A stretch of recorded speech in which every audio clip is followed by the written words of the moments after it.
mais um ano aí, né? Espero todos aqui na universidade no próximo ano, né? O Enem já está chegando, né? Gente, ficamos hoje com relações ecológicas e ciclos biogeoquímicos, tá? São assuntos que caem muito em prova. Se vocês pararem para pensar, a ecologia é um assunto da moda, né?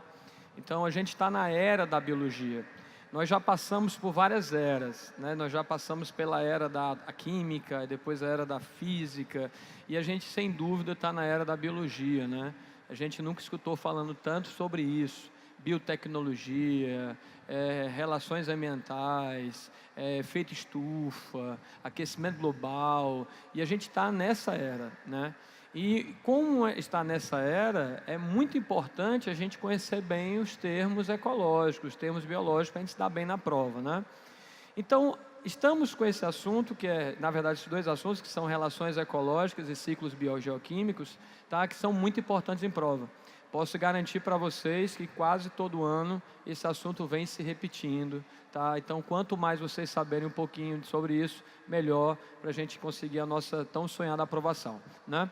Então, vamos lá. O que são relações ecológicas, né? A primeira coisa, gente, ecologia, a princípio, antes da gente começar também, é uma das matérias mais fáceis da biologia, né?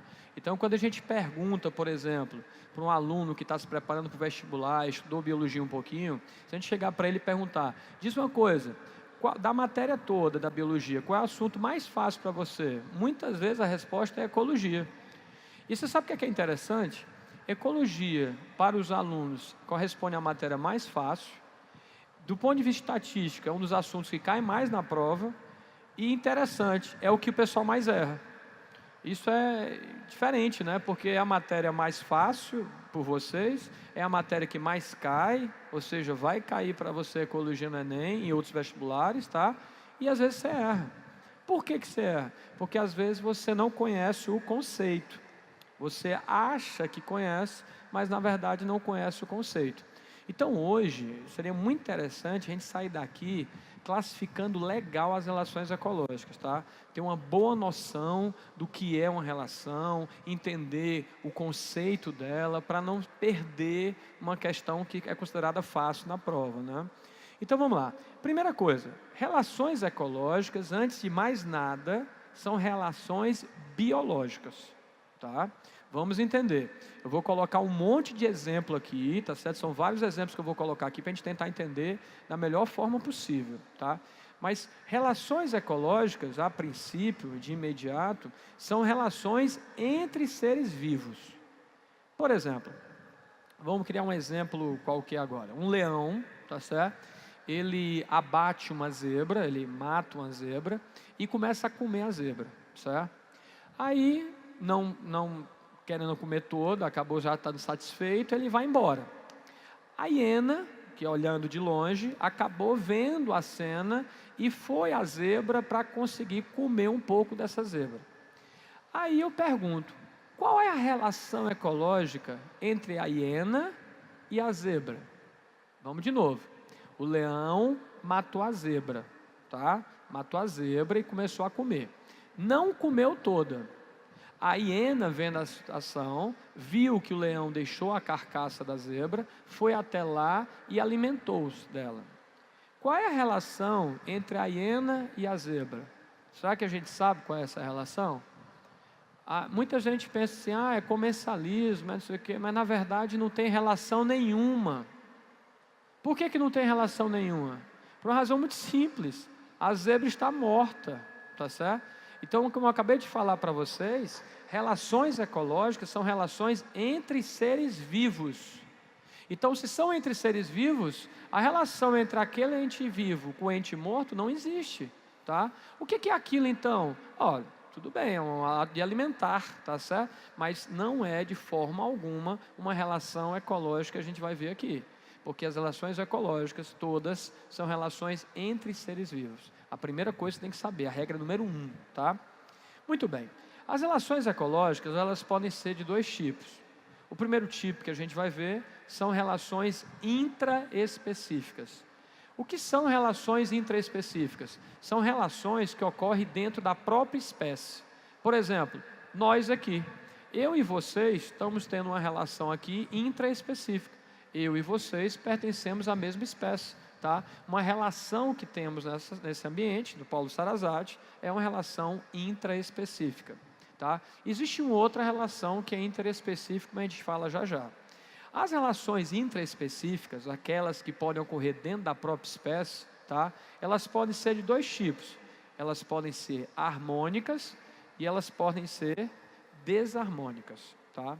Rodrigo, o que vem a ser relação harmônica? Muito bem. É muito comum o aluno pensar assim: relação harmônica é aquela que os dois saem ganhando. Mas na verdade não é.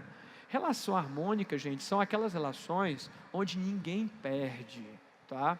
Cuidado com isso. É um senso comum da gente imaginar que uma coisa harmônica tem que ser benéfica aos dois, mas não precisa. Basta que não haja nenhum prejuízo a nenhuma parte. Uma coisa interessante a saber também é o seguinte: é muito comum a gente escutar a seguinte frase. Qual é a frase que a gente escuta? A gente escuta o seguinte: ah, o fulano, a minha relação com o fulano é excelente. Gente, não existe a minha relação com o fulano. Relação entre os dois. Então não existe a minha relação, a relação dele. Não, a relação é dos dois. O que existe para mim parece ser assim, mas a minha relação não existe. A relação é mútua, é dos dois. Então não é bem correto falar minha relação com o cicrano ou com o fultrano. Não é assim. Agora, relação harmônica é aquela que ninguém perde, ou seja, nenhuma das partes vai perder. Exemplo: eu passo por você, vamos supor que o seu santo não bate com o meu. Na verdade, muitas vezes você passa por alguém no meio da rua, alguém passa por você e você não vai com a cara da pessoa. Já parou para pensar? Né? Você fala: pai, não gostei, não vou com a cara da pessoa. E a pessoa não fez nada para você. Mas você não foi com a cara dela, né? E ela também, de repente, não foi com a sua cara. Vocês passam, não trocam nem um bom dia. Às vezes você mora no mesmo prédio, no mesmo condomínio com a pessoa, na mesma rua com a pessoa, e você passa por ela e não troca um oi. Tá certo? Mas essa relação, Rodrigo, é desarmônica, né? Não, não é. Se não há prejuízo em nenhuma das partes, não há relação desarmônica. Já na relação desarmônica tem que haver um prejuízo. Enquanto na harmônica não há prejuízo em nenhuma das partes, na desarmônica basta que haja prejuízo para uma das partes. Aí você pensa: Rodrigo, e se numa relação eu saio ganhando e a pessoa sai perdendo? Essa relação pode ser considerada harmônica para mim e desarmônica para ele? O que é que vocês acham? Lógico que não, porque eu acabei de falar para vocês que a relação não é minha, não é dele, a relação é nossa.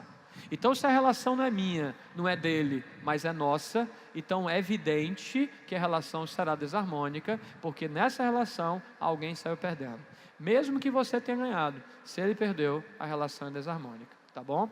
Então nós temos aí as relações que ocorrem dentro da própria espécie, são intraespecíficas, que podem ser do tipo harmônicas, ou seja, ninguém perde, ou do tipo desarmônicas, quando alguém sai perdendo. Mas nós temos também as relações chamadas interespecíficas. Olha o que significa inter, entre, intra, dentro. Intra é dentro, inter, entre. Se eu vou fazer uma viagem para Portugal, eu estou fazendo uma viagem internacional, entre nações. Se eu faço uma viagem ao Rio de Janeiro, a São Paulo, eu estou fazendo uma viagem intranacional, dentro da própria nação, tá? E do mesmo jeito que nas relações intraespecíficas, nós vamos ter dentro das interespecíficas as relações sendo também harmônicas e desarmônicas, tá certo? Então aí você tem todas as relações possíveis que podem cair na nossa prova. Então na nossa prova, quando pedirem para classificar para você uma relação, se ele chegar para você e colocar um exemplo qualquer de relação ecológica, perguntar, classifique a relação, você vai responder se ela é intra ou inter, e depois se ela vai ser harmônica ou desarmônica, tá bom? Vamos começar o nosso rol de relações com as relações intraespecíficas harmônicas, tá? Então agora, as relações que nós vamos listar aqui são relações que ocorrem dentro da própria espécie e elas são harmônicas entre si, ou seja, ninguém sai perdendo nessa relação. O primeiro será colônia, tá? Rodrigo, o que vem a ser colônia? Colônia é quando dois indivíduos se juntam e ambos saem ganhando. Você está vendo aí, por exemplo, esses dois sinais de mais, né? Então, esse mais representa o que, Rodrigo? Que símbolo é esse aqui? Que símbolo vai ser esse aí, esse mais? Uma parte está ganhando e a outra também, tá?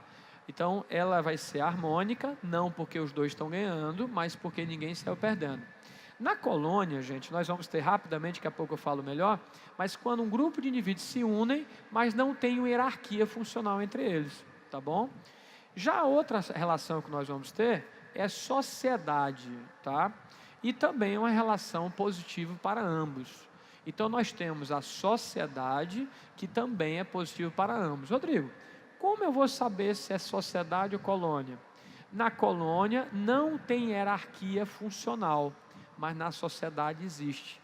Rodrigo, o que vem a ser hierarquia funcional? Indivíduos que apresentam funções distintas dentro daquele local.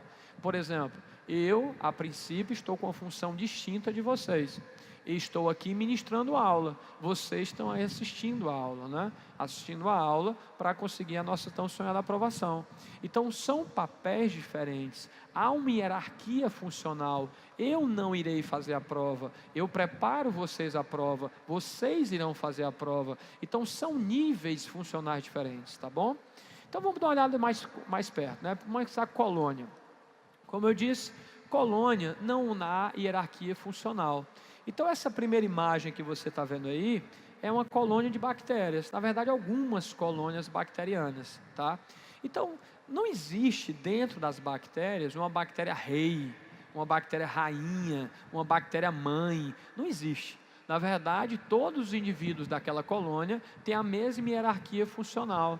Não existe o mais importante ou menos importante, tá bom? Então, por exemplo, quando eu fui aí na ICA do Mucuripe, eu escuto lá, colônia de pescadores. Do ponto de vista ecológico, o que é que seria uma colônia de pescadores? Colônia de pescadores seria um grupo de pescadores que se unem em assembleia, mas não havendo hierarquia funcional. Por exemplo, nenhum voto é mais importante do que o outro. Se eu quiser, por exemplo, mandar a carta à colônia de pescadores informando o período de defeso ou informando qualquer outra coisa desse tipo, eu não mando endereçado a ninguém, mas à própria colônia. A colônia vai ler e em colegiado decide. Não há uma função mais importante, não há uma hierarquia funcional, tá? Geralmente também as colônias apresentam o que a gente chama de fusão corporal. Rodrigo, o que vem a ser fusão corporal? Significa dizer que o corpo dos indivíduos estão presos uns aos outros, tá? O corpo dos indivíduos ficam presos uns aos outros. Se você pegar essa colônia bacteriana e analisar no microscópio, você vai ver que as bactérias estão presas umas às outras. Rodrigo, é obrigatório existir essa fusão corporal? Não, mas geralmente ela existe, tá bom? Outro exemplo de colônia que a gente vai ter é o recife de coral. Por exemplo, você está vendo aí um exemplo de coral, que também é uma colônia. Você está notando aí que nessa colônia aí, você tem um grupo também de indivíduos, todos unidos, mas não existe um indivíduo mais importante do que o outro. Estão em união, juntos conseguem mais alimentos, conseguem se defender, conseguem uma melhora nutricional e ambiental para eles. E nós temos também, por exemplo, uma caravela. Isso aí que a gente conhece como água-viva, né? Então, por exemplo, esse animalzinho aí, que pertence aos quinidários, ele provoca muitos acidentes no mar, né? Então, elas são chamadas de caravelas portuguesas, mas muitas vezes chamadas de águas-vivas.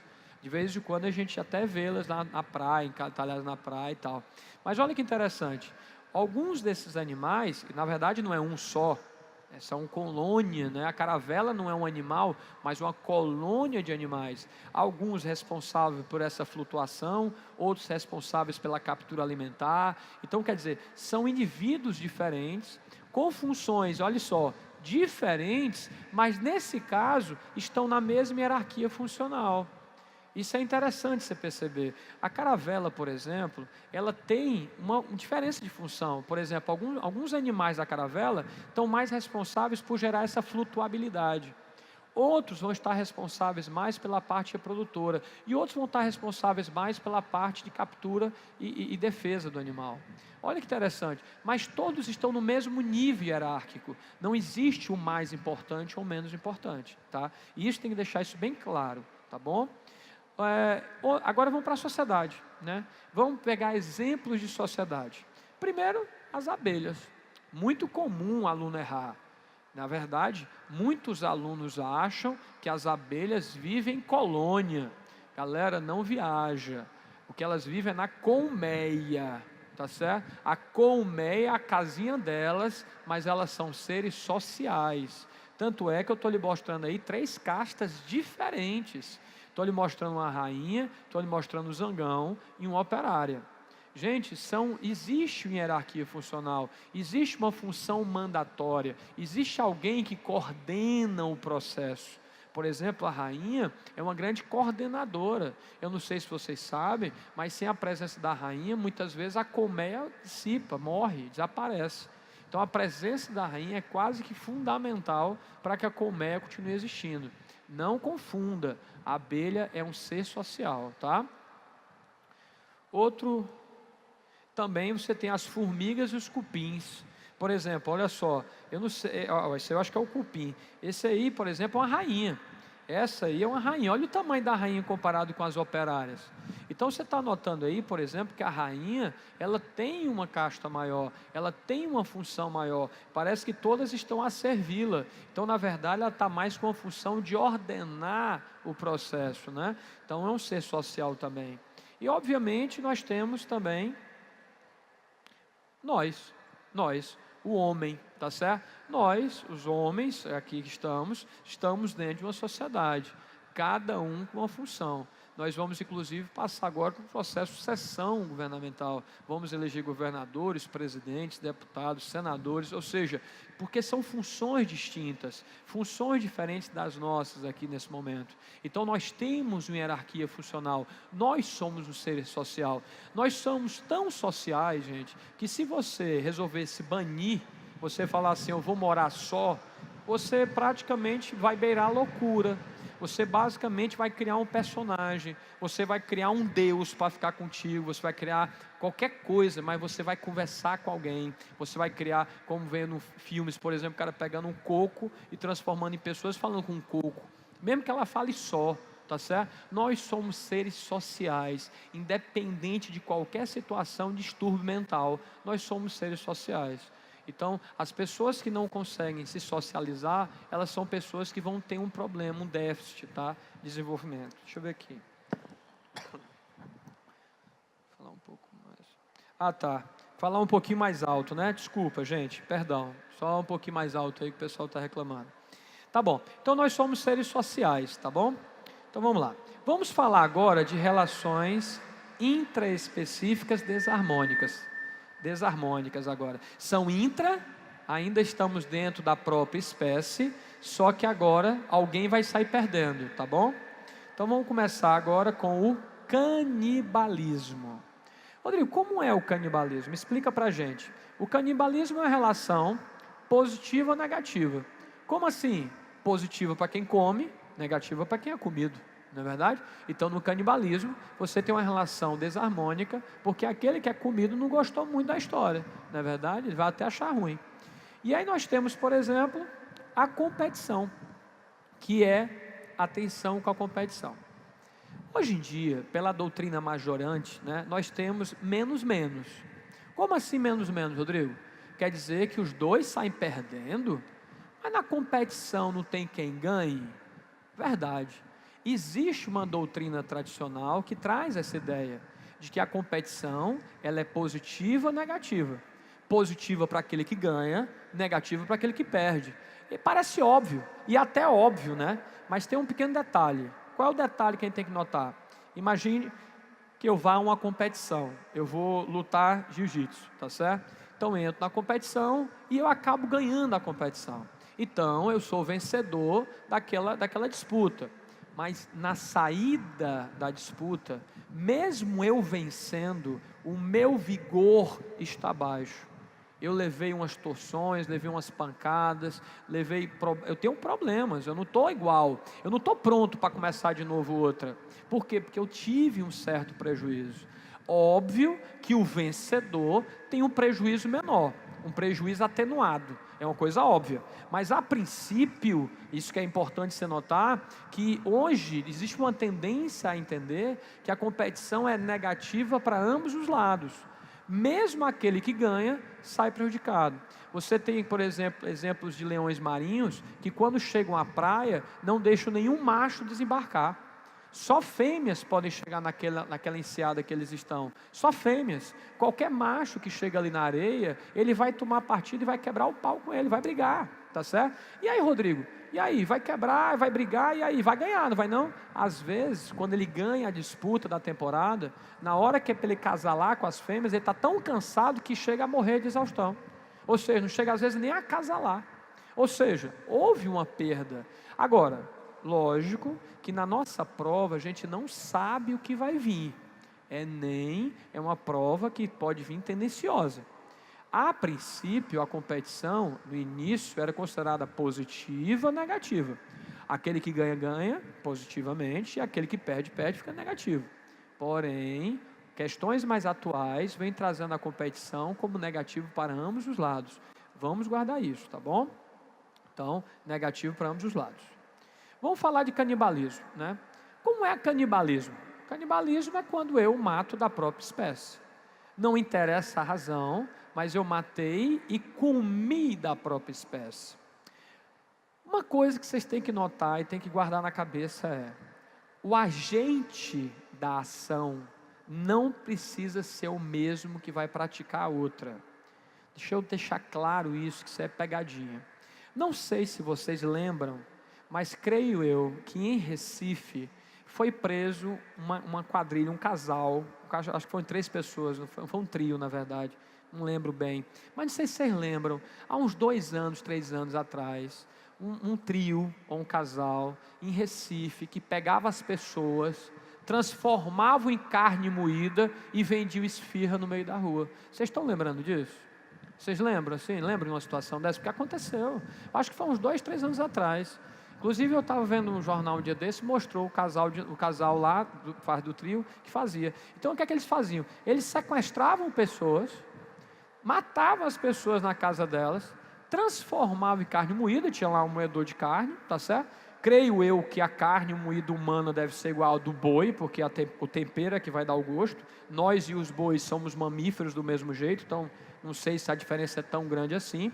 Mas eles transformavam as pessoas em carne moída, mas não comiam da esfirra. Olha só, eles matavam, transformavam em carne moída, faziam esfirras, levavam ao meio da rua, vendiam, as pessoas comiam, mas eles não comiam.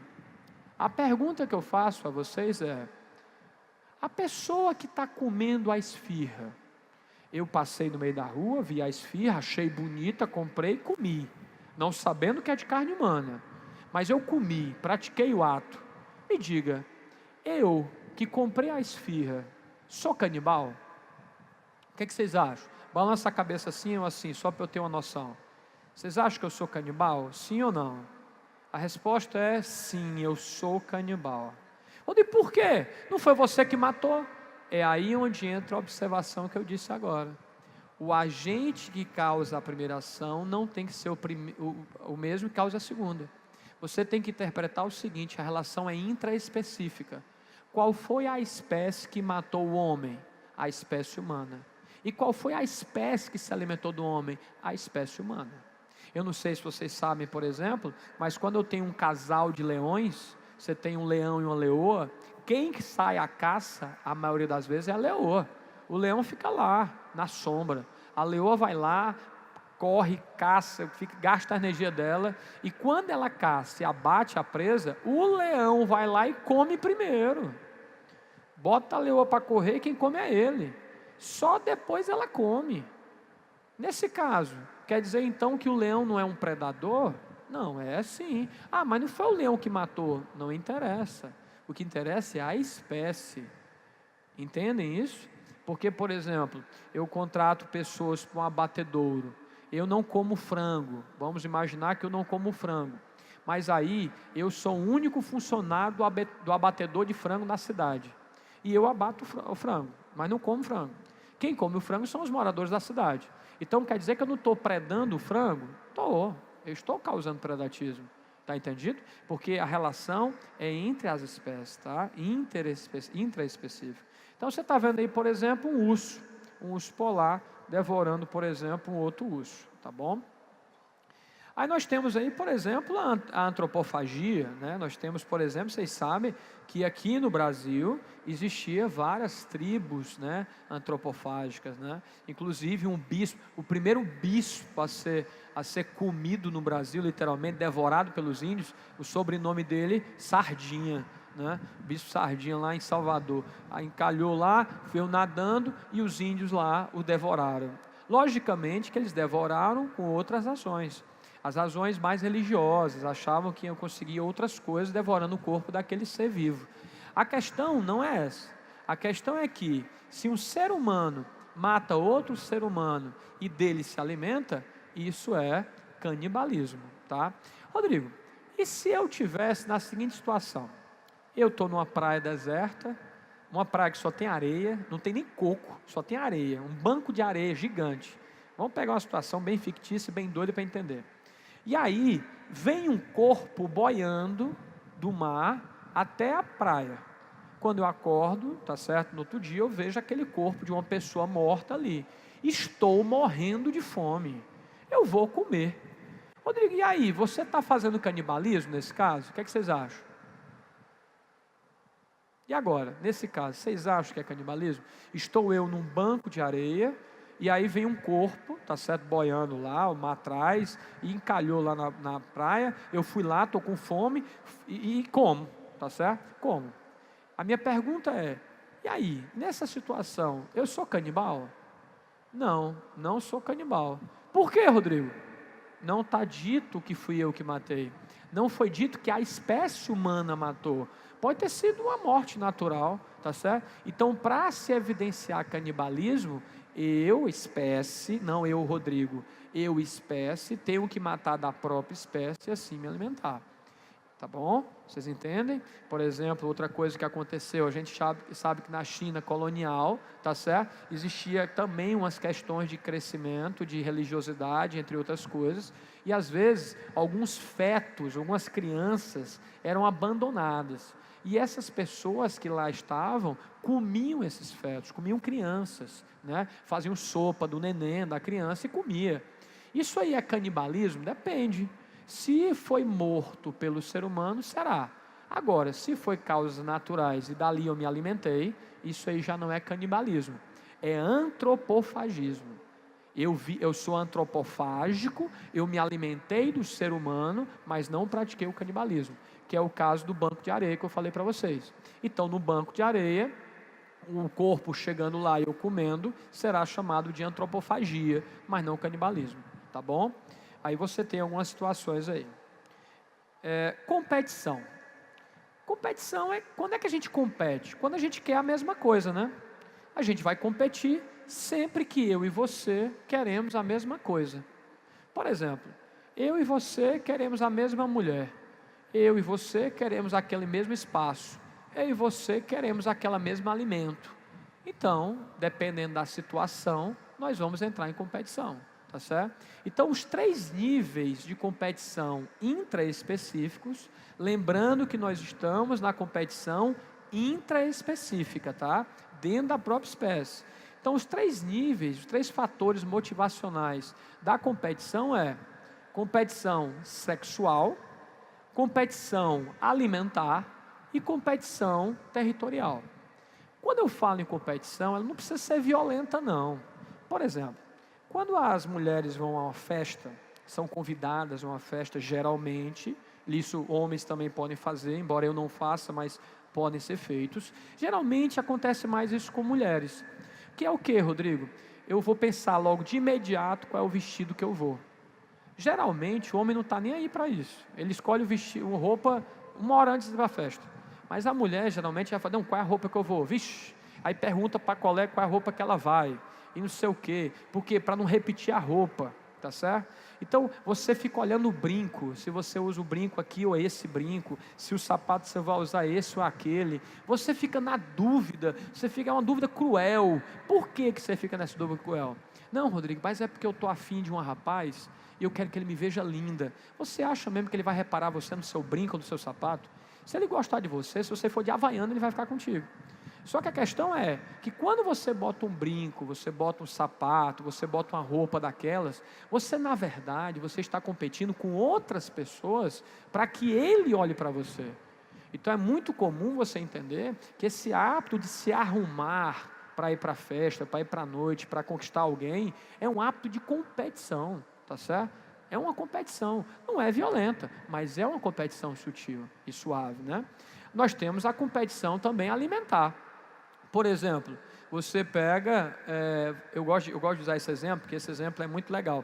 Por exemplo, nós somos 7 homens e vamos dividir uma pizza que tem 8 pedaços.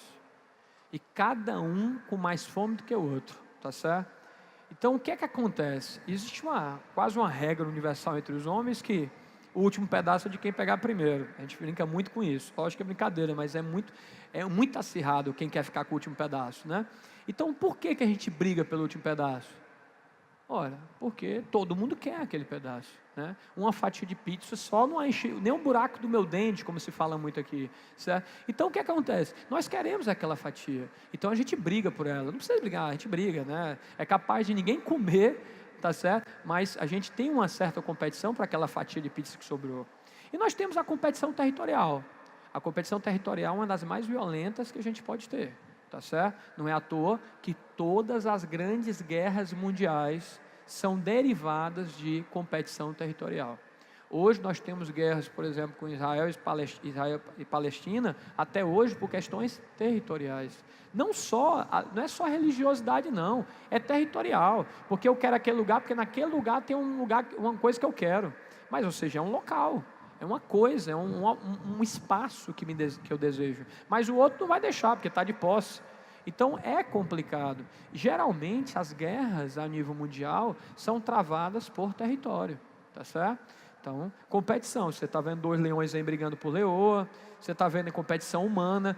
É uma coisa importante. Não tire-se da situação, né? Então nós competimos, uma guerra é um exemplo disso, uma competição territorial, né? Muitas vezes ceifa milhares de vidas por alguns metros naquele país. Agora vamos falar um pouquinho das relações interespecíficas. Já estamos no outro modo, nós não estamos mais no mesmo modo, nós estamos num outro modo. Que modo é esse, Rodrigo? Nós estamos no modo agora da interespecificidade.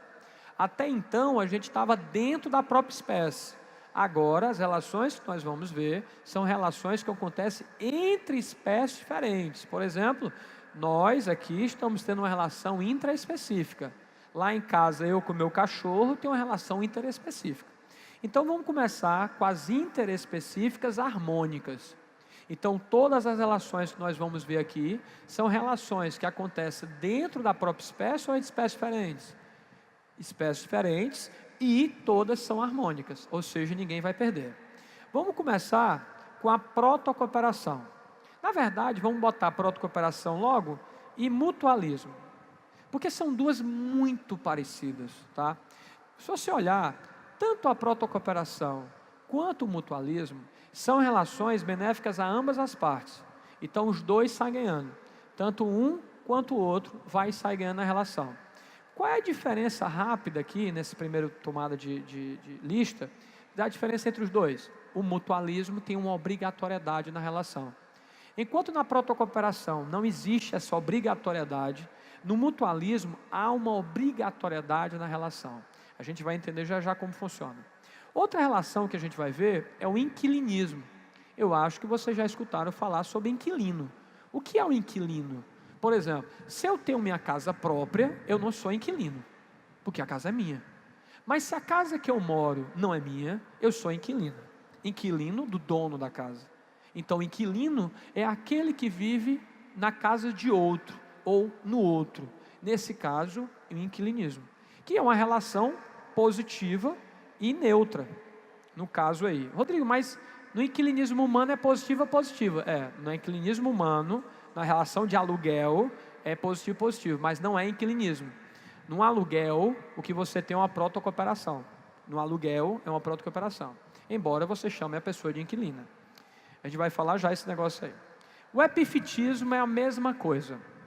O que é que vem a ser o epifitismo? É um inquilinismo entre plantas. Rodrigo, não entendi.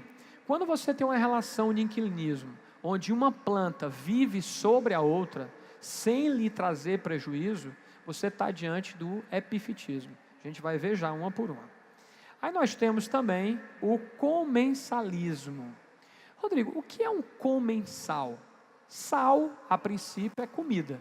Então, por exemplo, na Idade Média você tinha os chamados serviçais, aqueles que servem a comida.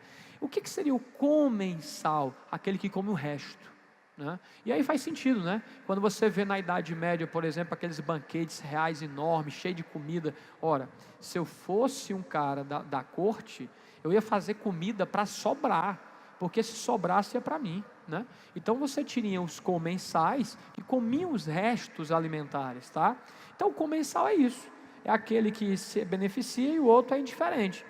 A gente vai ver também já já. E forésia, às vezes chamado de foresia, às vezes não tem um acento, mas o nome correto mais assim, que vem mais em prova, é com esse acento agudo aí, não é? Forésia, né? Que é uma relação de carona, é uma carona, é quando eu me utilizo de você para me transportar, então é um exemplo de carona. Aí nós temos aí, começando a protocooperação. Um exemplo clássico de prova, é muito clássico a protocooperação, é esse exemplo que vocês estão vendo aí, que é o jacaré com o pássaro palitinho, tá certo? Ou pássaro palito, muitas vezes chamado. Como é que funciona? Esse jacaré aí, é um jacaré, esse aí não, esse é um crocodilo, mas tem um jacaré açu, muito comum na Amazônia, por exemplo. O que é que acontece? Quando ele acaba de comer peixes, acaba de se alimentar, muitas vezes ele vai à beira do afluente e abre a boca, como você está vendo aí. Ele deixa a boca aberta. Um passarinho que vive na floresta vê o jacaré com a boca aberta e vai até lá e pousa sobre a sua boca, na verdade na língua dele, e fica tirando restos de comida que lá estão, restos de comida entre os dentes, que fica próximo à gengiva do jacaré e tal, e o jacaré não come, o jacaré não fecha, ele podia fechar essa boca e comer o passarinho, mas por que queria fazer isso? Você sabe quanto é que está a hora de um dentista? Está caro, né? O jacaré tem um dentista particular, entendeu? Então o passarinho aí é o dentista do jacaré. Existe uma vantagem. A vantagem é que o jacaré, tendo essa limpeza dental, ele não vai ter problema com o dente. Ele vai ter uma boa saúde bucal, os dentes ficam fortes, ele consegue ter presas de maneira mais fácil, tem uma mastigação mais eficiente, mastigação entre aspas, porque a mastigação dele é muito fraca, mas a questão de prender a presa dele. Já pensou ele perder, por exemplo, esses dentes? Ficar com cárie? Rodrigo, mas pode ter cárie? Lógico que pode ter cárie. Comida, é igual a vocês, não escova o dente não. Então o que acontece? Com esse passarinho, evita esses problemas bucais. Então ele tem mais garras, os dentes para capturar as presas, né? E o passarinho, sai ganhando por quê? Ele sai ganhando porque ele come comida. Ele fica comendo o resto de comida. Então é uma relação que para os dois é maravilhoso. Tanto para o jacaré é bom ter o passarinho, que é um dentista para ele, como o passarinho é bom ter o jacaré. Mas um não precisa do outro para viver. Se o passarinho não mais o visitar, ele continua a vida dele. Se o jacaré não aparecer naquele afluente, o passarinho tem outras fontes alimentares. Então eles não precisam um do outro para sobreviver. É bom que eles estejam presentes, mas não é obrigatória a sua relação. Está claro isso aí? Muito bem. Outra relação que a gente tem, por exemplo, é o peixe palhaço e a anêmona, né? Todo mundo já deve ter assistido ou ouvido falar do Procurando Nemo, né? E sabe do peixe palhaço. O peixe palhaço ganhou muita notoriedade depois daquele desenho animado. E o peixe palhaço, ele vive na anêmona. Essas coisinhas, você está vendo, parece uma salsichazinha esverdeada aí, né? Na verdade é uma anêmona do mar, são os tentáculos de uma anêmona. E o que é interessante é que a anêmona é altamente tóxica. Ela tem elementos chamados quinidoblastos que capturam peixes. Então nenhum peixe consegue tocar no tentáculo da anêmona, só o peixe palhaço. Olha que interessante, o peixe palhaço vive junto com a anêmona, e a anêmona o permite. O que é interessante nessa relação? O peixe palhaço ele tem uma cor bem atrativa, você concorda comigo? Ele chama a atenção. Então olha qual é a vantagem da anêmona deixar o peixe palhaço lá. Simples, o peixe palhaço ele fica fazendo esse movimento aqui de vai e vem e atrai outros peixes maiores. O que acontece? Os outros peixes maiores veem um peixinho indefeso entre as algas, né? Acha que são algas, e quando o peixão vai querer pegar, o peixão é capturado pela anêmona, e aí os dois se alimentam dele, tanto a anêmona quanto o peixe palhaço. O peixe palhaço é carnívoro. Então olha que interessante, a anêmona com o peixe palhaço, ele sai beneficiado, é melhor para ela, tá certo? E o peixe palhaço tem qual benefício? A captura alimentar, mais fácil, pela própria anêmona, como defesa. Nenhum animal vai querer atacá-lo, ou quando sabe-se que aquela é uma anêmona, né? Então, não é uma relação obrigatória. Existem anêmonas que não têm peixe palhaço, e o peixe palhaço não precisa viver em anêmona. Você for mergulhar um dia num recife de coral, você vai encontrar peixe palhaço navegando ali, nadando ali pelo coral, mas não necessariamente vinculado a nenhuma anêmona, tá bom? Então essa é a protocooperação. Lembrando que não existe obrigatoriedade. Vamos agora para o mutualismo. O que é que eu disse para vocês? No mutualismo, parecido com protocooperação. Só que agora existe uma obrigatoriedade, pelo menos de uma das partes, tá certo? Rodrigo, explica aí para a gente. Explico. Por exemplo, você está vendo aí a abelha e a flor. Essa flor aí, por exemplo, ela produz néctar. E a única forma dessa flor polinizar outra flor é através da abelha. Então a abelha, ela vai sugar o néctar. Durante a sucção do néctar, o pólen das flores ficam retidas na abelha, e quando a abelha vai coletar o néctar de outra flor, lá deixa o pólen. Veja que é uma relação obrigatória para a flor. Para a abelha nem tanto. Ah, Rodrigo, a abelha precisa de mel. Perfeito, eu entendo isso. A abelha precisa para fabricar o mel, só que não precisa ser dessa flor. Entendem isso? Pode ser de outra. Essa flor não precisa ser dessa para ela tirar o néctar, né? Ela pode tirar de outra, mas esta flor torna-se dependente da abelha no processo de polinização. Nesse caso, você tem um mutualismo. Por quê? Porque um deles, pelo menos, tem uma obrigação pelo outro, tá bom? Outro exemplo que a gente tem, a tua flora bacteriana. Rodrigo, a flora bacteriana é o quê? Um conjunto de bactérias que você tem no teu intestino. E essas bactérias são importantes para mim demais. Fabricam provitaminas, absorvem água de maneira mais eficaz, melhora a questão do peristaltismo, o bolo fecal se forma de forma mais adequada, ou seja, é tudo de bom. Tanto é que você pode morrer num processo diarreico. Se você tiver uma diarreia, uma desinteria muito grave, intestinal, você pode ir a óbito. Por exemplo, existem doenças que provocam isso. Por exemplo, a cólera. A cólera provoca uma diarreia aguda muito grave, que se você não agir, você pode ir a óbito. Mas o que é que ela está fazendo? Ela está fazendo a tua flora ir embora. Tanto é, gente, se você já teve diarreia, um processo como esse, normalmente o médico, logo depois desse processo, ele pede para você tomar, por exemplo, medicamentos repositores de flora. Tá certo? Não vou falar o nome, porque existem vários aí que vocês conhecem, mas os repositores de flora que você deve tomar. Rodrigo, eu sou obrigado a tomar esse repositor de flora? Não, mas você tomando, você torna o processo de recuperação mais rápido. Lembrando que você precisa da flora bacteriana para sobreviver. Sem ela, você morre. E ela, Rodrigo, precisa da gente? Não, ela não precisa da gente. Na hora que você defeca, parte das suas fezes leva boa parte dessa flora. Só que a flora vai se reconstruindo. O problema na diarreia é quando você perde ela rápido demais. Tá bom? Então isso é o mutualismo. Vamos falar agora do inquilinismo e epifitismo, né?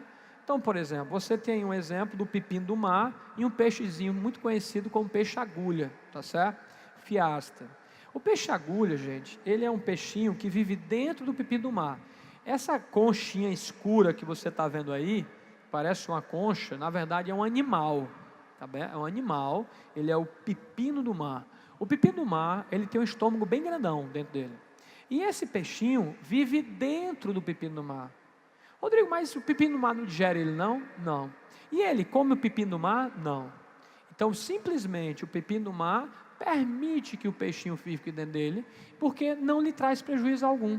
Já o peixe agulha vive dentro do pepino do mar, tendo benefício. Lembre que no inquilinismo, aqui nesse caso, é uma relação positiva indiferente. Vou falar de novo. Quando eu vou alugar uma casa, a minha relação não é de inquilinismo.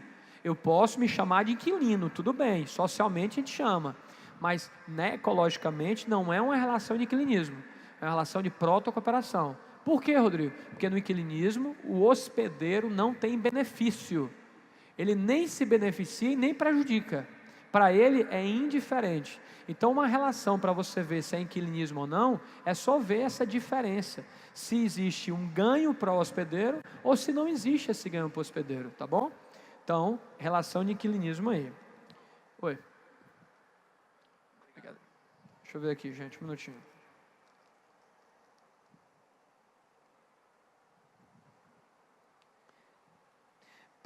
Ainda não entendi o que faz alguém um canibal, né?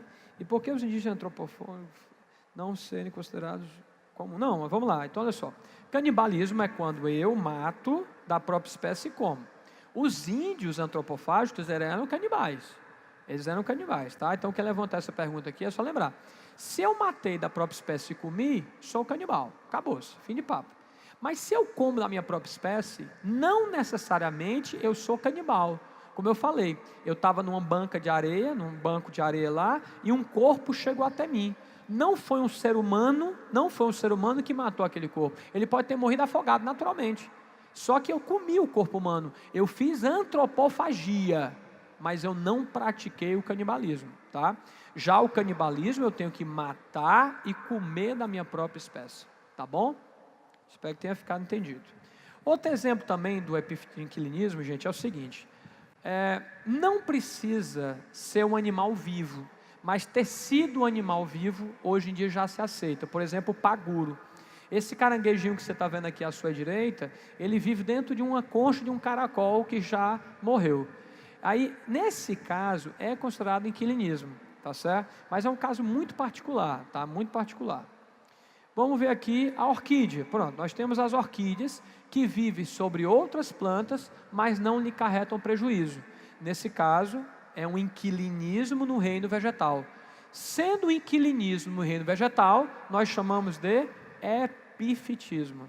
Então, quando eu vou, por exemplo, numa loja que vende plantas, e a pessoa fala, esta é uma epífita, eu já entendi. Essa planta é uma epífita, então já entendi que ela vive em cima de outra planta e não prejudica essa planta. Então, a pergunta seria interessante para fazer é qual? Sobre qual planta melhor? Sobre qual planta é melhor cultivar essa epífita, já que ela vive sobre outra? É bem interessante fazer essa pergunta, porque, logicamente, as epífitas têm preferência por uma espécie ou por outra. Comensalismo, como eu disse para vocês, é quando eu como o resto. Lembra o primeiro exemplo que eu dei para vocês? O primeiro de todos, eu dei o seguinte exemplo para vocês. O leão matou uma zebra, não comeu a zebra toda, e a hiena veio comer a zebra. Vocês lembram dessa relação? Aí eu perguntei para vocês, qual é a relação entre a hiena e a zebra? Qual é a resposta? Nenhuma. Não há relação entre a hiena e a zebra, pois a zebra está morta. A relação é entre a hiena e o leão. O leão comeu, o leão deixou a comida e a hiena lá foi devorá-la, tá certo? Então a relação não foi entre a zebra e a hiena, mas entre a hiena e o leão, que deixou a comida. Eu como sanduíche, não como todo, deixo no lixo. Aí vem um cachorro e come o resto desse sanduíche. Neste caso, eu estou diante de um comensalismo também. O cachorro está sendo um comensal. Eu saí prejudicado? Não, eu joguei fora, eu descartei, para mim é indiferente, mas aquele que come sai beneficiado. Existem as atipicidades, mas a gente fala já já aqui sobre elas, tá? Então você está vendo aí alguns exemplos de canibalismo. Aqui um urubu comendo o resto de zebra, tá certo? Comendo a carcaça de uma zebra, e esse peixe aí chamado peixe piloto, que é um peixe, por exemplo, que come restos de comida quando o tubarão acaba de comer. O tubarão também não mastiga. Eu não sei se você já viu um tubarão comendo, mas o tubarão ele fecha o olhinho dele com a pálpebrazinha dele, morde e faz isso com a cabeça. E aí nesse movimento aqui, pedaços de carne acabam ficando na água e esses peixinhos se aproveitam e se alimentam desse resto de comida, tá bom? É um outro exemplo também de comensalismo, tá bom? Ok? Muito bem. Como eu disse, forésia ou foresia, mais comum forésia, que é uma espécie de carona. Por exemplo, vocês sabem o que é isso aí? Sabem que imagem é essa? Não? Mas tenho certeza que vocês já tiveram isso aí na calça de vocês, tá certo? Que é o que? Carrapicho, né? Você está andando no meio do mato, aí o carrapicho fica preso na tua calça. O que o carrapicho está fazendo? Está pegando carona contigo. Eu estou sendo prejudicado? Não. Ah, minha calça vai ficar esgaçada, mas a calça não é um produto biológico, né? Então o que acontece? Aqui você pega aqui o carrapicho, que você descobre que está lá, você pega e joga fora. Quando você descobre, você já levou ele para caramba, tá certo? Então ele pegou carona com você. Lembre o seguinte, na foresia, ou na forésia, não pode existir prejuízo. Isso é importante que você saiba. Eu que estou dando a carona, eu não posso ser prejudicado. Se houver prejuízo da minha parte, já não é harmônica, tá certo? Aí deixa de ser forésia, tá bom? Outra perguntinha aqui. O peixe que vive comendo os restos de presa do tubarão é considerado inquilismo? Não. Por que não é inquilismo? Porque ele não vive dentro e sobre, ele não vive dentro e sobre, ele está lá, eventualmente. Na verdade, a rêmora, que é esse peixinho que a gente viu, deixa eu voltar aqui para a gente ver, a rêmora, esse peixinho aí que está preso ao tubarão, ele tem na região dorsal umas ventosas que se prendem no tubarão. Muitas vezes esse peixe faz, sabe o que? Forésia com o tubarão. O tubarão está nadando, como o tubarão nada bem mais rápido do que esse peixe, para economizar energia, se prende no tubarão e o tubarão vai nadando sem sofrer prejuízo nenhum, levando ela. Seu Rodrigo, e se o tubarão tiver prejuízo? Aí já não vai ser mais forésia, como eu falei, tá? Então, às vezes, gente, dentro de um mesmo contexto, você pode ter mais de uma relação, viu? Depende de como ele vai colocar para ti. Isso tem que ficar bem claro. Às vezes, dentro de um mesmo contexto, eu posso ter 3 ou 4 relações. Aí você tem que ter calma, paciência e ler o que foi dado para vocês. Por exemplo, ele fala o seguinte: o leão matou uma zebra e deixou o resto alimentar para a hiena comer. Que relação é essa? Aí o cara fala, o leão é predador. Não, a relação mais evidenciada é comensalismo. Ele deixou claro a relação como um todo. Então tudo bem que o leão é predador, mas não foi isso que ele quis passar para ti. Você tem que analisar o texto como um todo, tá bom? Então vamos lá, forésia, como eu disse, o carrapicho é um exemplo clássico disso, né? Você vai pegar carona. Rodrigo, me dá um outro exemplo. Olha só, uma vez caiu no vestibular, a seguinte questão. Vamos ver se você consegue acertar comigo. Ele disse que o morcego foi até o mamoeiro, comeu o mamão e engoliu as sementes do mamão. Durante o seu voo, ele acabou fazendo a dispersão das sementes do mamão, ajudando o mamão em troca de seu alimento. Aí ele perguntou, que relação é essa? No item A dessa questão tinha forésia. Você marca forésia? Aí você pensa, Rodrigo, eu marco. Sabe por que eu marco? Porque ele deu carona para a semente. E a semente é parte do ser vivo. Então, sim. Mas não foi isso que ele falou. Olha o que ele falou. Que ele comeu o mamão, ganhou a comida e ajudou a dispersar a semente. Não está como forésia. Está mais como proto-cooperação. Deu para entender? Está mais como ajuda mútua. Ele ajudou e o outro também. E a forésia, Rodrigo? A forésia, o cara que está dando a carona, o indivíduo que é o caroneiro, não vai ter problema. Não vai ter ganho também, não vai ter prejuízo. Tá? Então essa é a forésia. Agora, nós vamos para as chamadas relações interespecíficas desarmônicas. Agora são relações que acontecem entre espécies diferentes e agora alguém vai sair perdendo. Porque o mutualismo tem... Deixa eu entender aqui.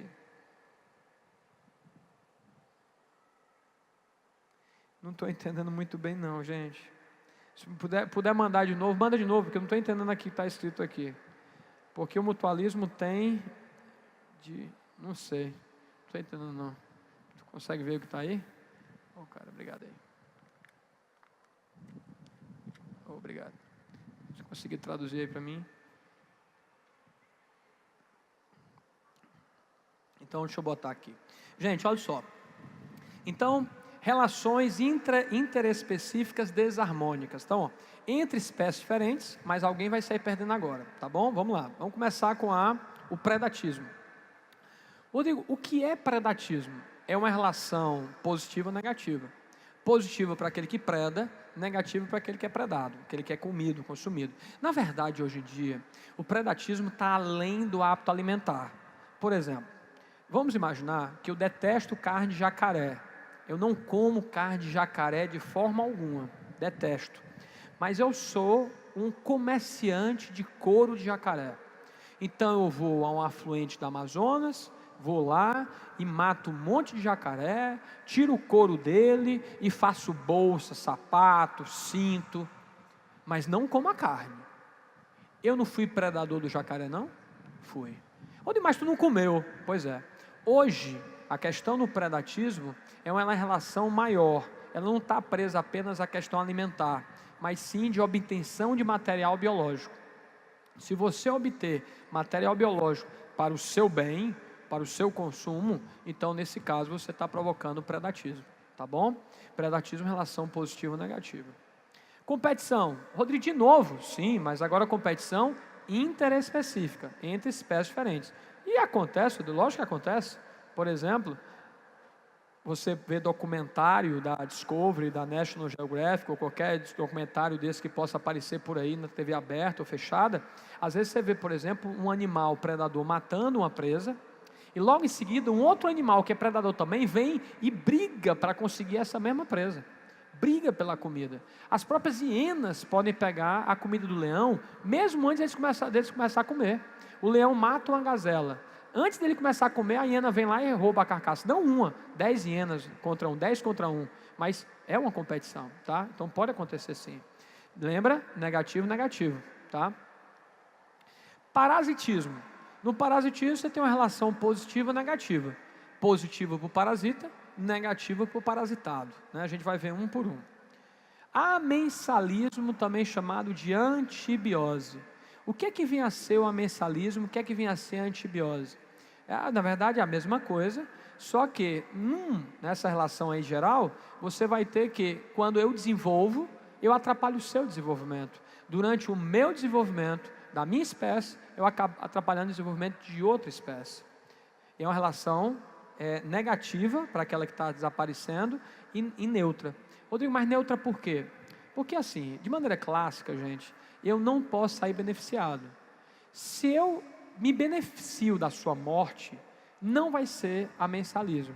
Tem que ser uma coisa assim, olha, eu estou crescendo, tu está morrendo, mas eu não fiz isso de propósito. Porque o mutualismo tem a obrigação de caracterizar as necessidades participantes em troca de benefício. Porque o mutualismo tem a obrigação de caracterizar as necessidades da participante. Não é bem essa a pergunta. A ideia é o seguinte, não é porque, simplesmente é uma classificação, né? Não é que o mutualismo tem que ser, não é isso. O mutualismo por exemplo, se eu estou interagindo contigo, eu de uma espécie, você de outra, e essa relação que a gente tem é boa, eu contigo, é uma boa relação, separados não é tão boa, não há prejuízo, mas não é tão boa, protocooperação. Mas se eu e você estamos juntos, somos nós dois, estamos bem, só que um dos dois sai e o outro sai prejudicado, aí já é mutualismo, porque existe uma obrigatoriedade. Gente, entenda prejuízo da seguinte forma, olha só. Para você entender prejuízo, porque às vezes você fica, Rodrigo, eu não estou entendendo, ainda não saquei esse negócio de prejuízo. Por exemplo, vamos imaginar que eu sou um vendedor de celular, eu vendo celular. Então eu estou com um parceiro, eu e o meu parceiro vendemos celular. Nós dois conseguimos vender a 40% de lucro. Então eu vendo o celular e ganho 40% de lucro com ele. Só que a gente briga. Ó, vai para lá e eu vou para cá. A gente separado, a gente consegue um lucro de 20%. Não houve prejuízo. Houve sim, você teve 20% de prejuízo. Não, gente, não houve, você ainda está no lucro. Você diminuiu o seu lucro. Você não teve prejuízo. Então, se eu junto com você, é legal, saindo de perto, a gente tem uma queda do lucro, mas consegue viver de boa, então é protocooperação. Mas se eu estou com você, espécies diferentes, tá legal, e se um dos dois sai, e um dos dois sai no prejuízo, fica negativado, aí já é mutualismo, porque alguém houve um prejuízo real, tá bom? Voltando aqui no amensalismo. O amensalismo, mais uma vez, é quando durante o desenvolvimento de uma espécie, acaba prejudicando o desenvolvimento de outra. É isso que você tem que botar na sua cabeça. E não pode ser uma coisa benéfica para mim. Tá? Eu que estou atrapalhando, não é benéfica para mim. Tá? Esclavagismo ou sinfilia. Vem mais na prova o nome esclavagismo. Vocês conhecem um personagem da Turma da Mônica, né, chamado Cebolinha? Como é que o Cebolinha falaria escravo? Vocês sabem que eles trocam o R pelo L, né? Aí vira esclavo. É a mesma coisa. Rodrigo quer dizer que o esclavagismo é uma relação de escravidão. É, como se fosse. É uma escravidão. E o que é uma escravidão?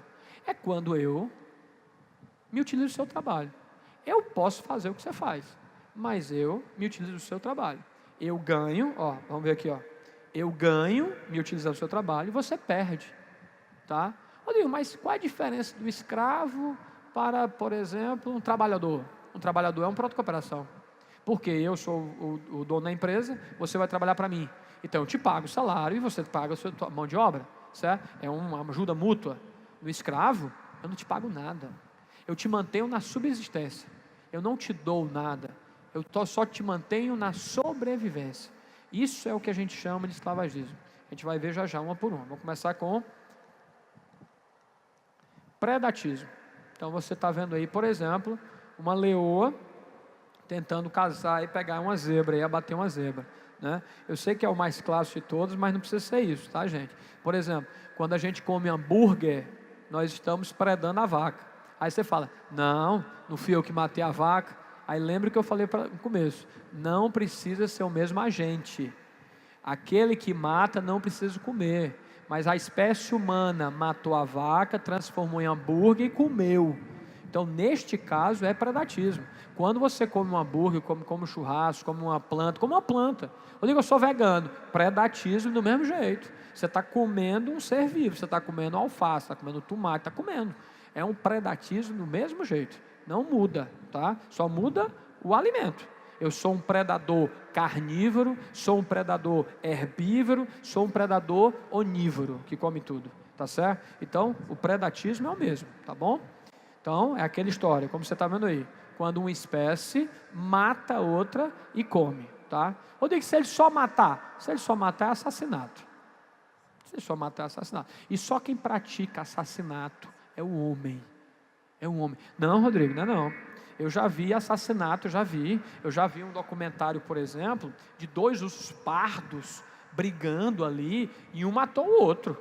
Eles brigaram ali porque tinha um negócio do rio lá e eles brigaram e um matou o outro. Não foi assassinato, foi competição. Só que a competição, assim, como consequência, veio um lado negativo. E o negativo, ele não é mensurável.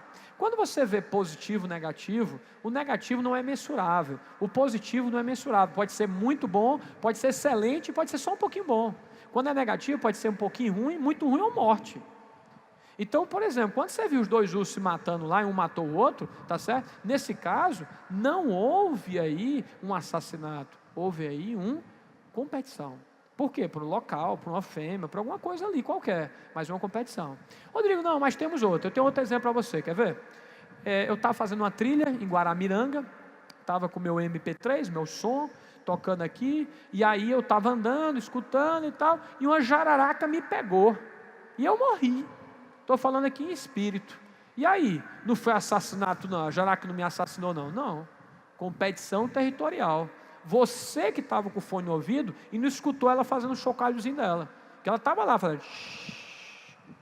Só que você não estava escutando. É uma regra básica de trilha. Quer fazer trilha? meu amigo, é sem som. Você vai escutar o som da mata. Quer escutar o som? Quando você chegar onde você for parar, você bota o seu sonzinho. Mas na trilha não se escuta som. Na trilha não se conversa. Na trilha você escuta, porque tem seres vivos lá aí. E os seres vivos vão interagir com você. Então, se uma jararaca estava ali, e eu não estava nem aí, estava andando, e ela fazendo o chocalho dela, estava avisando, e eu fui lá, e ela me picou, e eu morri, fui a óbito, para a jararaca, é uma competição. Ei, você está entrando no meu território. Gente, se eu chegar perto de um jararaca, o jararaca estiver naquele ventilador ali, gente, a jararaca não vem atrás de mim, não. Eu chego até aqui, a jararaca, opa, tem uma jararaca ali. Ela não vai vir correndo para mim, não.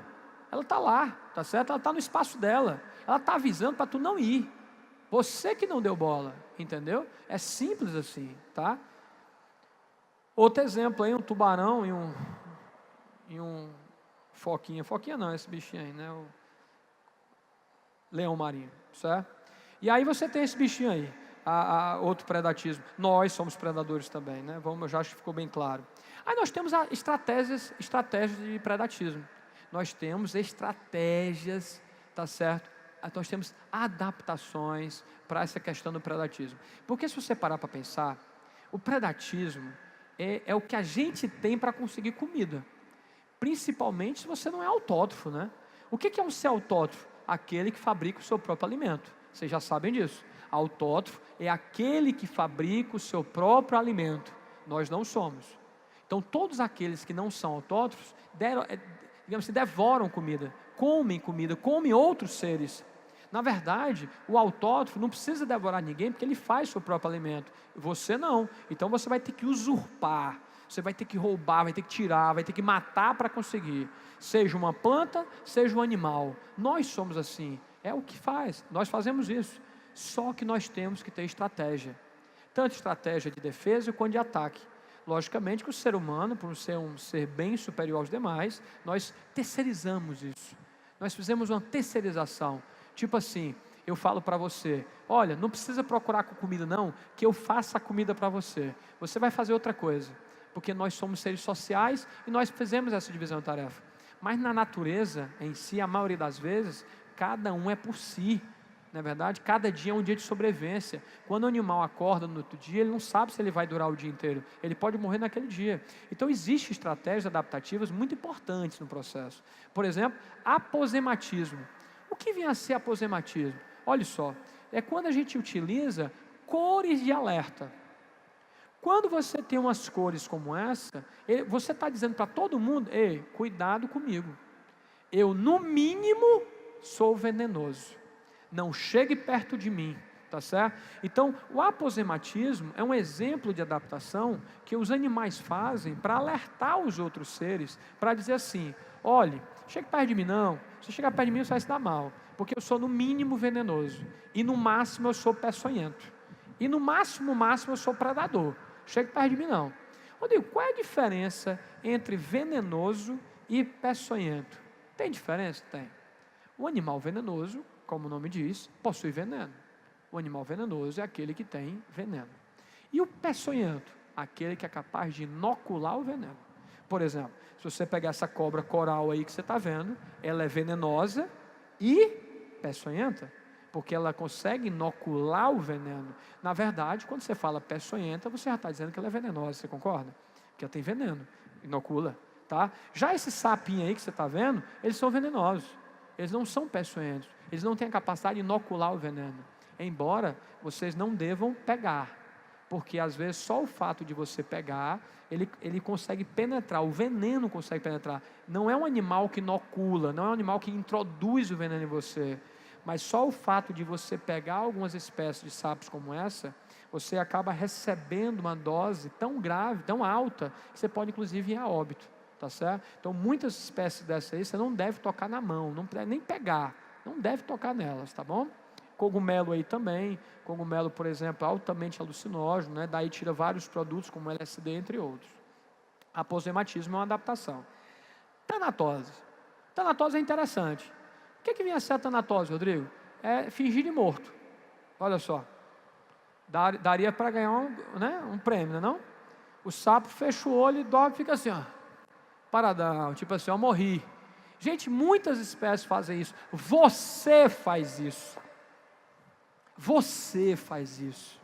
Se você estiver passando por um perigo extremo, por exemplo, se entrar aqui um grupo de terroristas com arma, a primeira coisa que a maioria vai fazer, vai deitar no chão e fingir ficar parado.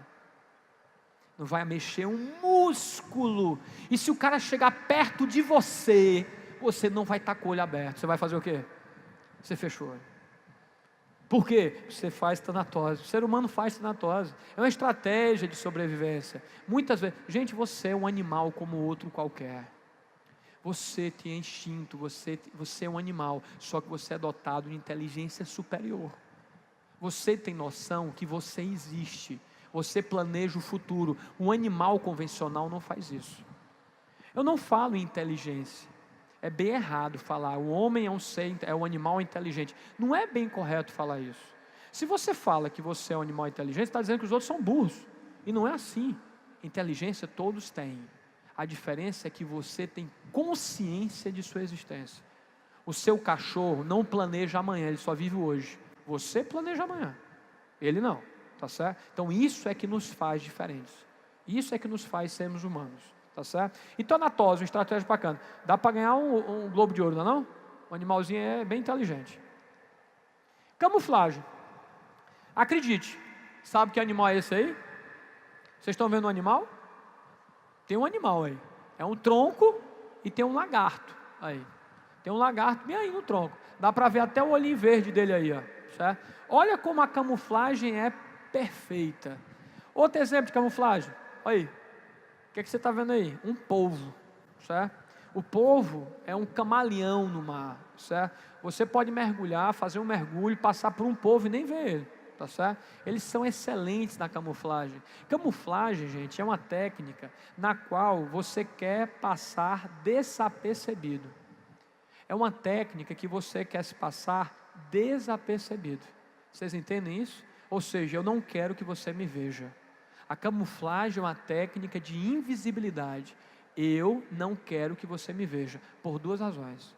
Ou porque eu quero pegar você, ou porque eu quero que você não me veja mesmo, porque você é meu predador. Então, o camuflagem é utilizado hoje, inclusive, pelo exército. O exército hoje tem técnica de camuflagem que você tira o chapéu. Você é capaz de passar por um bosque e não ver ele. Passar por uma mata e você não vê o cara. Tá certo? A camuflagem é a técnica mais utilizada para combate em floresta, em deserto.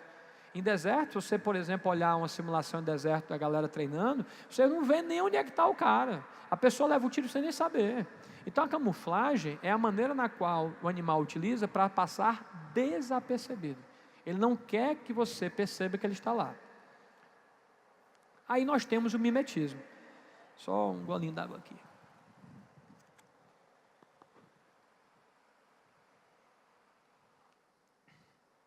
Aí nós temos o mimetismo. O mimetismo é um mímico. O mímico, ele quer imitar alguém. É diferente agora. Agora, eu não quero que você não me perceba. Muito pelo contrário. Agora eu quero que você olhe para mim. Ei, olhe para mim. Mas eu quero que você me veja como outra pessoa. Como outro indivíduo. Deu para entender? Olha só. Aí você tem duas corais. Uma coral falsa e uma coral verdadeira. Tá certo?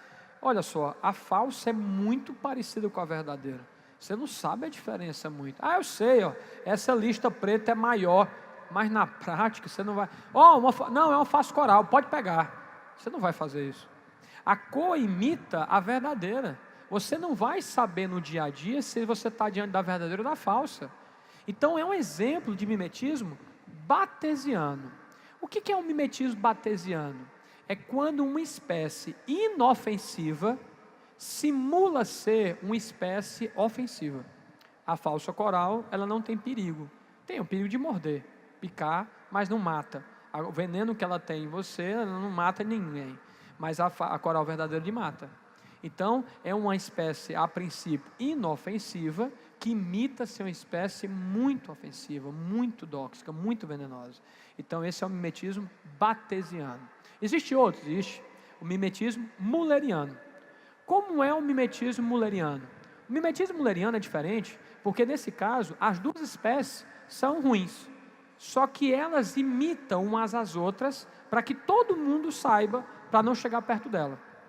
Por exemplo, a borboleta aí que você está vendo aí, a borboleta real, a monarca. A da esquerda de vocês é a verdadeira. Ela é muito impalatável. Rodrigo, o que é impalatável? Você concorda comigo que a borboleta é uma presa fácil, não é não? Ela voa desengonçada, ela voa devagar, onde ela para, todo mundo vai vê-la, tá certo? Então qualquer passarinho que tiver com fome, facilmente pega uma borboleta. Só que essa borboleta da esquerda, a monarca, eles não querem, porque é impalatável, o gosto horrível, ficam passando semanas sem conseguir comer nada por causa desse gosto. E aí tem a da direita, que também é impalatável, não tanto quanto a monarca, mas tão impalatável quanto. Ou seja, as duas são impalatáveis, mas uma imita a outra. Veja que é muito parecida. Lógico, quem está com o olho treinado vê a diferença. Mas um passarinho não foi para a escola, então ele olhar uma cor dessa, ele não quer chegar perto, né? E vai acertar não chegando perto, porque as duas são impalatáveis. É o mimetismo mulleriano. E nós temos um muito interessante, que é o percamiano. Esse mimetismo é uma estratégia de predador muito interessante, porque ele imita ser a presa. Tu consegue imaginar isso? O predador imita ser a presa. Tem uma história dessa. Qual é a história? Sabe qual é a história? É o lobo e os carneirinhos. A história do lobo e os carneirinhos é que o lobo vai lá tentar entrar na casa dos carneirinhos, a mãe saiu e o lobo não consegue entrar. Aí o lobo começa a se disfarçar de quê? De carneirinho. Ou seja, ele imita ser um deles. E aí consegue chegar perto o suficiente para devorá-los. Um exemplo, essa aranha. Isto é uma aranha. Mas há quem diga que é aranha? Não, você jura que é o quê? Formiga. Você olha para ela e fala, isso é uma formiga. Mas não é. Ela é uma aranha. E é uma aranha que imita ser uma formiga para capturar a presa dela. Então, basicamente, é um mimetismo bem particular, onde o predador imita a presa para capturar a presa mais facilmente. Então, essa aranha aí, que imita ser uma formiga. Competição. Pronto, você está vendo, é uma competição fácil, como eu falei para vocês, ó. Você está vendo o leão aqui segurando a jugular sei lá, do búfalo, acho que é o búfalo, e um monte de hiena aí, ó, tentando pegar. Várias hienas tentando pegar, por exemplo, de arrancar. Ela está tentando arrancar a comida. Entendeu? Ou seja, Rodrigo, eu posso dizer que são predadores? Sim, são predadores, mas a figura não está mostrando o predatismo. A figura está evidenciando a competição. Gente, ecologia é muito fácil, mas você tem que estar atento à sutileza da questão, tá certo? Qual é a sutileza da questão? O que ele está querendo mostrar para mim? O que ele está evidenciando para mim, tá? Nesse caso aí, eu acho que todo mundo consegue ver a competição, né? Não é o predatismo. Entenda, o foco não é o búfalo, o foco é o leão e as hienas. Esse é o foco. Eu posso dizer que é comensalismo, não? Não, porque o leão não largou e nem a hiena também. Não é um resto. Estão em competição pelo ato alimentar, tá? Parasitismo. Muito bem. O que é um parasitismo? Parasitismo é aquele que vive à custa do outro. Esse é um parasita. Parasita é aquele que vive à custa do outro. Você pega, por exemplo, uma criança, um recém-nascido. O recém-nascido vive à custa dos pais. Pode ser que é parasitismo? Não, porque parasitismo não existe intraespecífico. Não existe uma relação de parasitismo. Rodrigo, eu tenho um filho, meu filho vive me perturbando, tenho uma mãe que eu estou dependendo dela. Isso não é parasitismo, não? Não. Mas eu vivo à custa da pessoa. Sim, mas não existe parasitismo intraespecífico. Só interespecífico. Então, parasita é quando eu, de uma espécie, vivo à sua custa.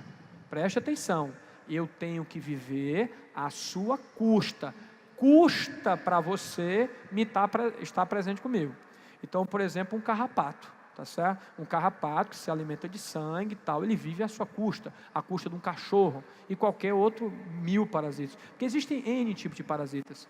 Existem os endoparasitas. O que é um endoparasita, Rodrigo? Aquele parasita interno. Por exemplo, uma lombriga é um endoparasita. Rodrigo, o que é um ectoparasita? Um parasita externo. Por exemplo, esse. Um parasita, por exemplo, que vive fora, na superfície corporal do hospedeiro. Existe o hemiparasita e existe o holoparasita.